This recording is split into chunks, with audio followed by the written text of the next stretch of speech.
Ragazzi, buongiorno. Oggi iniziamo il video da un cimitero, ovvero dal cimitero dei treni di Uyuni.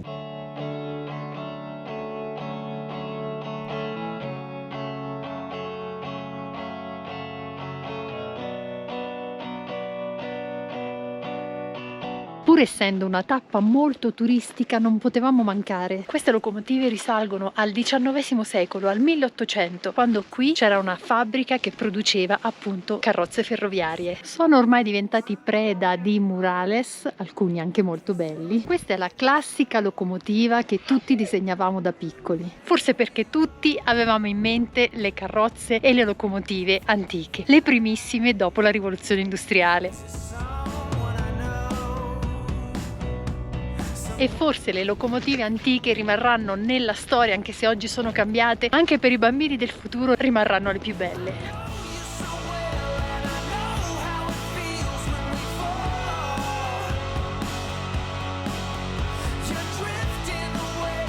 Lasciamo i treni dell'Ottocento del Sud America e qualche bancarella di souvenir, è il momento di lasciare Uyuni. Prima di lasciarla però la attraverseremo per mostrarvela. È a tutti gli effetti una città del deserto, non africano come quello che siamo abituati a vedere, ma è un deserto arido dove piove d'estate, e quindi pensate anche a come si possano ridurre queste strade dove stiamo camminando. Una differenza per esempio che abbiamo notato: tutte le costruzioni sono in cemento e con i mattoni che state vedendo, a differenza del Cile per esempio, dove moltissime cittadine hanno abitazioni costruite in legno. Viene definita una città super polverosa, ma guardate anche la strada per arrivare al cimitero dei treni. Proprio al centro della strada ci sono alcuni punti tra virgolette di raccolta dell'immondizia. Ieri sera camminando per la cittadina abbiamo visto gente che depositava proprio l'immondizia come fosse uno spartitraffico. Forse lo possono fare le municipalidad, quindi i comuni glielo lasciano fare, o forse è un'abitudine ancora dura a morire. Ecco, per esempio, dove vedete quella gomma di auto, loro di solito accostano immondizia in qualsiasi parte della città, quindi diventa un concentrato dove si riuniscono cani, los perros della calle, poi aprono tutti i sacchetti. Non diventa un bello spettacolo. Persone con abiti tradizionali, il classico mantello colorato sulle spalle, le gonne molto larghe, i cappelli a falda larga o a bombetta. Ora è l'1:45, sicuramente tantissimi ragazzi stanno uscendo a scuola. Questi piccoli minivan fungono da trasporto pubblico. Ora però percorriamo tutta la ruta 5 che ci conduce fuori dalla città, direzione Potosí.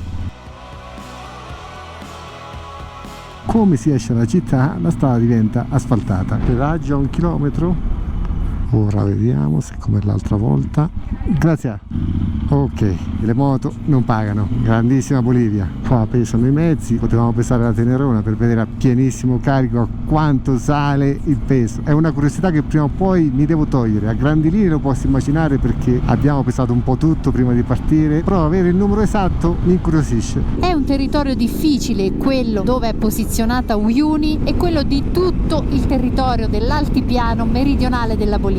Nella struttura dove abbiamo alloggiato c'era un messaggio di non lavare indumenti e di sprecare la minor quantità possibile di acqua, perché qui in questo territorio estremamente desertico quella dell'acqua è sempre una grave mancanza. Eccolo l'altipiano dove sorge Uyuni alle nostre spalle, e i 3700 metri sul livello del mare della città di Uyuni oggi non ci basteranno. Iniziamo già a salire, perché raggiungere Potosí significa raggiungere una delle città più alte al mondo, e fuori dalla città, come era scritto nelle previsioni, il vento inizia ad essere forte. Banalissima considerazione personale, parlavamo con Sara proprio ora e ci siamo detti: tutto ci sembra tranne di stare in Bolivia. Ovviamente siamo in Bolivia da soli 10 giorni, quindi è un tempo talmente stretto che non si riesce a dare un giudizio su diverse cose di un paese. Guarda là in fondo, l'inizio del Salar, che spettacolo. Francesco sta dicendo molto Marocco in questa direzione. Guardate la pietra quasi di un verde azzurro e l'immancabile terra friabile ed erosa del colore rosso delle Americhe. Comunque sono una ventina di chilometri che abbiamo lasciato Uyuni, strada bellissima, tortuosa, asfalto ben messo, panorama intorno spettacolare, ma soprattutto traffico inesistente.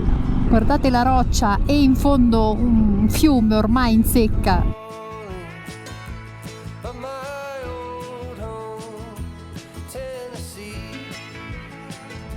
indecisi sul da farsi. Oh, sta cambiando il pelo. Sì, sicuramente.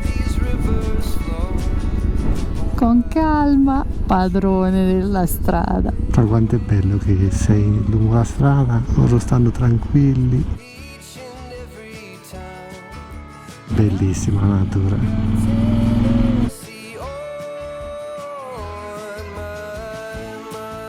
La varietà dei colori di cui la natura è capace ci stupisce ogni volta. Ci sono le alpaca o i lama che ci guardano da lontano. Ottimo posto per pascolare.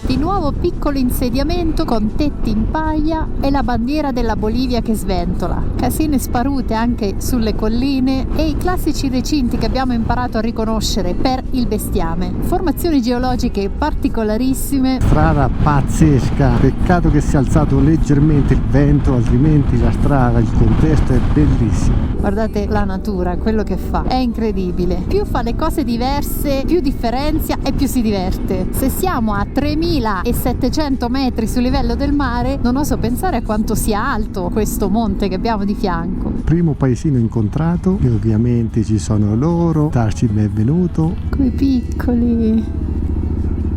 Questo dovrebbe essere il paesino, il pueblo de Tica Tica. Guardate la dimensione, non so, forse saranno 40-50 abitazioni. Qua vedo tutti questi camion incolonnati, sicuramente ci sarà un posto dove poter mangiare dell'ottima carne. Ecco, infatti il ritrovo dei camionisti è sempre top, l'esperienza insegna. Comunque tantissime case lasciate a metà, nel senso non sono finite a livello di costruzione. Sì, non sappiamo se sono vecchi insediamenti lasciati ormai a se stessi oppure se sono case iniziate poi mai terminate. Camion carichi fanno una fatica immane, non vorrei essere a posto del motore. Se la Tenereona pian pianino riprende.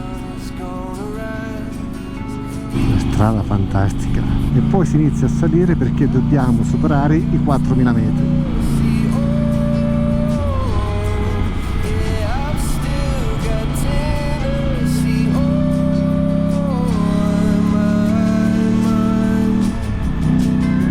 Man mano che si sale vediamo questi massicci sempre più dall'alto.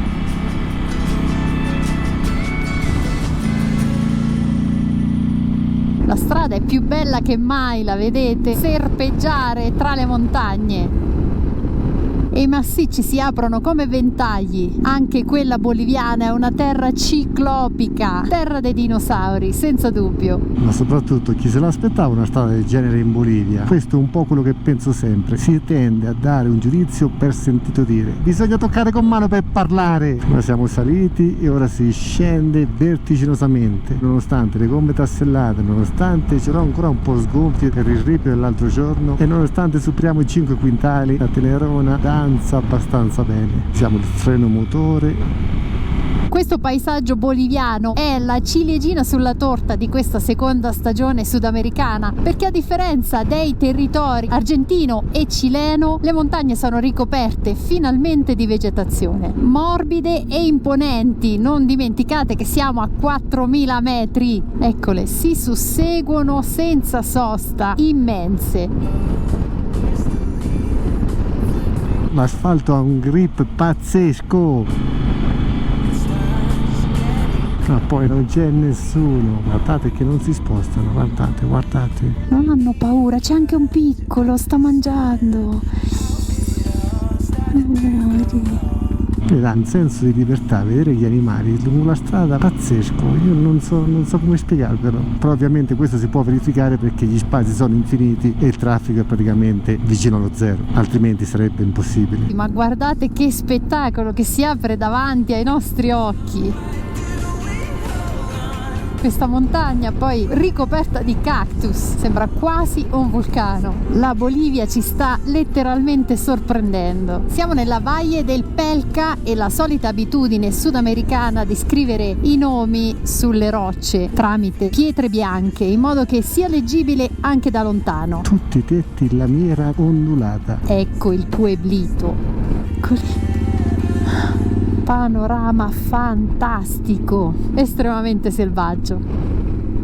Ma amore, siamo a Charcoyo.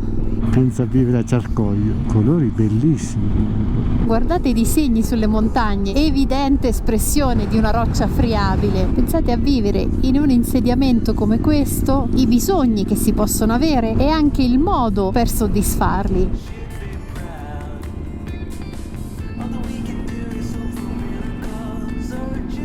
Siamo al momento a 80 km da Potosí, la nostra destinazione. Mancava il fiume che scorresse a valle e il quadro perfetto è completato. Temperatura molto più alta rispetto a quella a cui l'ingresso in Bolivia ci ha abituato da qualche giorno. Lagune sferzate dal vento. In una vallata molto simile alle zone di Campo Imperatore che conosciamo molto bene, anche se qua siamo decisamente ad altitudini maggiori. È lui che ci guarda. Non so se riuscite a vedere quanti esemplari disseminati nella valle hanno cibo e acqua. Cosa volere di più? La mia voglia in questo momento sarebbe raggiungerli, passare del tempo con loro, osservarli, magari neanche toccarli, neanche avvicinarmi troppo. È uno spettacolo. Vallata infinita, pienissima di alpaca. Sono valli sferzate dal vento, eppure loro, come i guanachi, resistono e amano questi luoghi incontaminati ad altitudini assurde. Vedere i piccoli è sempre una gran soddisfazione. Eccola l'infinita vallata, con queste nuvole all'orizzonte è di nuovo un dipinto. È un quadro in cui ci siete tutti insieme a noi, sopra questa sella, sopra la Tenerona. E anche se qualcuno ha messo in dubbio che guardi dietro ma non vede moto sotto al proprio sedere, noi vi diciamo che ci siete e se vi piacciono i nostri contenuti non dimenticate di lasciare un mi piace, di lasciare un commento. Verificate che la vostra iscrizione sia ancora in essere. Sabbia ai lati della strada. Esemplari di alpaca e lama infiniti, mai visti così tanti. Inconsapevoli del paesaggio dove sono immersi. Siete in uno spettacolo. Siamo però vicini a un altro centro abitato, per cui sono esemplari di allevamento. Lo vediamo anche dai piccoli fiocchi colorati che hanno sulle orecchie. Pochissima presenza umana, un po' maggiore quella animale, che è sempre meglio. Canyon immensi e rocce che sembrano castelli. Un pueblo un po' più grande, incastonato tra montagne. Se non sbaglio dovrebbe avere un nome abbastanza familiare per noi, me lo ricordo dal navigatore. Bienvenidos a Porco. Ecco, si chiama Porco, paese natale di Fra. Voglio vivere qua, voglio vivere qua. Ti daranno la cittadinanza onoraria. Sembrano quasi paesini calabresi, incastonati in posizioni estremamente scenografiche. Siamo a 25 km da Potosí e ora 4000 tondi e si sale. A 11 km da Potosí nuovo pedaggio, ma in teoria non dovremmo pagare. Grazie. Quindi ormai abbiamo la certezza, non si paga il pedaggio per la moto in Bolivia. Siamo ormai sul cucuzzolo delle montagne, guardate dove si è costruito. Siamo agli esordi della città di Potosí. In teoria dovrebbe apparire dietro questa curva, ancora no perché si sale. Oh, bienvenidos a Potosí. Potosí è la birra locale. Entrata trionfale per Potosí, guardate che distesa, 4090 metri sul livello del mare. Insieme a El Alto, La Paz è tra le città più alte al mondo. Ma dove vi portiamo? Bisogna sempre fare attenzione ai dossi perché non sono segnalati e non sono proprio piccolini. Forse da questa prospettiva la vedete ancora meglio, poi ora al calar del sole si vede benissimo. Guarda che fila di camion per fare rifornimento, che poi noi qua in teoria non lo possiamo fare, ma anche su questo punto bisogna fare una sorta di video pippone perché è molto interessante. Comunque fila pazzesca. Il discorso del carburante in Bolivia più che interessante è un po' complicato peccato, però ve ne andremo a parlare con precisione non appena avremo una padronanza sull'argomento abbastanza spiccata. Sì, perché dobbiamo fare alcune prove, alcuni test per avere delle risposte certe, in quanto qua, soprattutto qua in Bolivia, per quanto riguarda la benzina, di certo c'è veramente poco, da quel che abbiamo capito. Odore di motori diesel vecchio stampo pazzeschi, come questa buca. Cioè ragazzi, tra i 4.000 e 100 quasi, e gli scarichi di questi camion, mamma mia, smog pazzesco. E la città non dovrebbe essere piccola, perché abbiamo ancora 3,4 km per arrivare in struttura che si trova vicino al centro. Dovrebbe contare quasi 200.000 abitanti. In alto alla montagna c'è anche un piccolo Cristo Redentor bianco. Ma pequeño quello di Maratea a confronto. Guardate dove hanno costruito, è incredibile. Ma questa città ha tantissimo da raccontare. Chi ha vissuto gli anni 80 ha presente l'odore di smog, la puzza di smog di cui stiamo parlando. A un certo punto, forse per mancanza di abitudine, sembrano farci male i polmoni. Sicuramente avrete presente, però forse non avete presente i 4100 metri. Questa è una sorta di circonvallazione che passa fuori. Una cosa che salta bene all'occhio è che tutte le case non sono intonacate. Per loro forse queste case sono finite così. Lo abbiamo notato non appena siamo entrati in Bolivia. È proprio il must della costruzione. Costruiscono in questo modo. C'è anche in Argentina, ci sono anche in Cile, ma non così frequenti come qua. Vamos. Ok, onestamente non capisco. Oddio, Fra. Sì, ma io potevo passare, era verde. Siamo nel centro nevralgico. Come si fa? Questo si aspetta. Deve rispettare la tenerona. La legge del più forte. Una ciudad loca. Sono rimasti ancora 1 chilometro e 100 metri. Tra le cittadine più storiche che abbiamo visitato in tutto il nostro viaggio sudamericano. Perros all'attacco. Fa strano che la strada è cementata.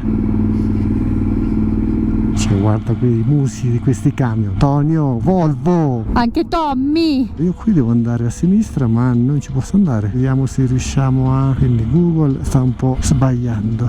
Io vado a senso come faccio sempre. Sempre dritti, diventa sempre più stretta. Poi non lo vedete, ma è anche ripida. Vicoli a cui non eravamo più abituati e case storiche. Traffico allucinante di qua.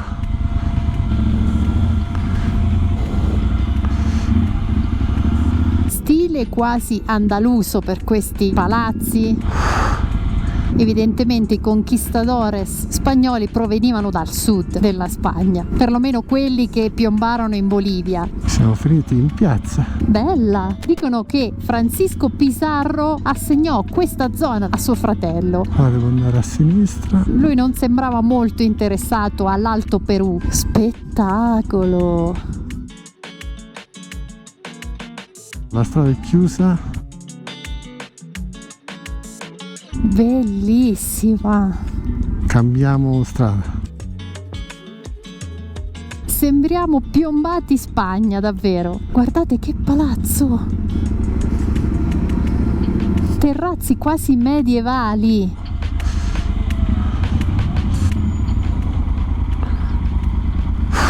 Mamma mia, sto respirando proprio lo scarico. Quanta gente c'è? 180 metri. Cioè ragazzi, che non vedevamo più tutta questa gente, non so quanto tempo era. Beh, forse 2 anni, neanche quando siamo tornati in Italia. Ma forse non possiamo andare. Ho capito, ma io devo andare là. No. Siamo su una zona pedonale. Sicuramente quello che stiamo facendo non si può fare, però questa strada qua era chiusa, quindi l'unica maniera era prenderla da qui. E siamo arrivati. Sì, ma il parcheggio privato dove sta? Neanche ci possiamo fermare. Andiamo a chiedere.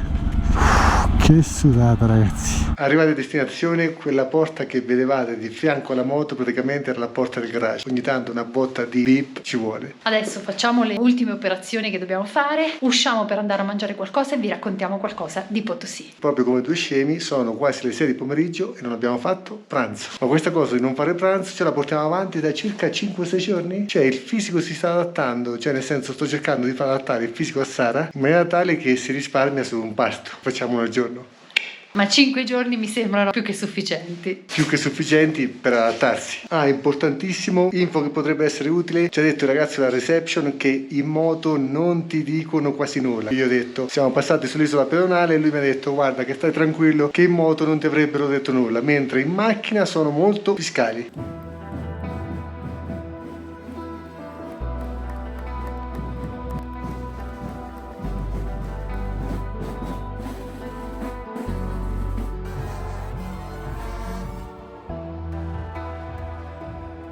E dopo l'inaspettata sfilata di ieri sera, anniversario della costituzione del Colegio Nacional Pichincha, andiamo a parlarvi di questa meravigliosa città. Il collegio è attualmente una scuola superiore frequentata da più di 800 ragazzi, che fu fondata il 7 maggio 1826 proprio dal generale Sucre, dal quale prende il nome una delle due capitali della Bolivia. Ma perché si chiama Pichincha? Prende il nome proprio dalla battaglia di Pichincha combattuta dal generale Sucre durante l'emancipazione ispano-americana, in cui venne liberato dall'impero spagnolo anche l'Ecuador.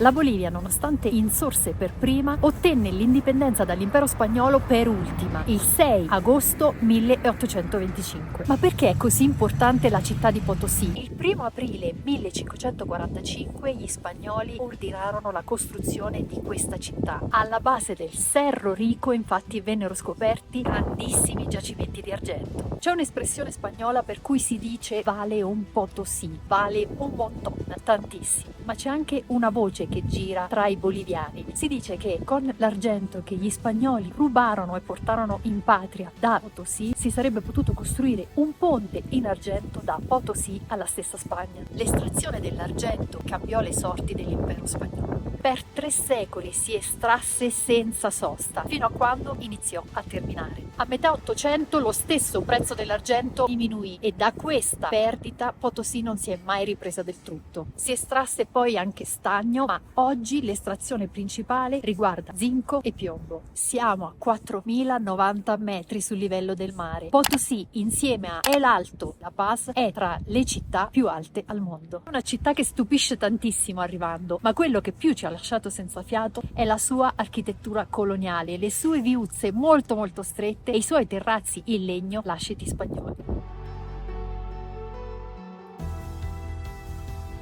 Negli anni d'oro la città raggiunse i 200.000 abitanti e fu tra le più grandi e le più popolose di tutta l'America.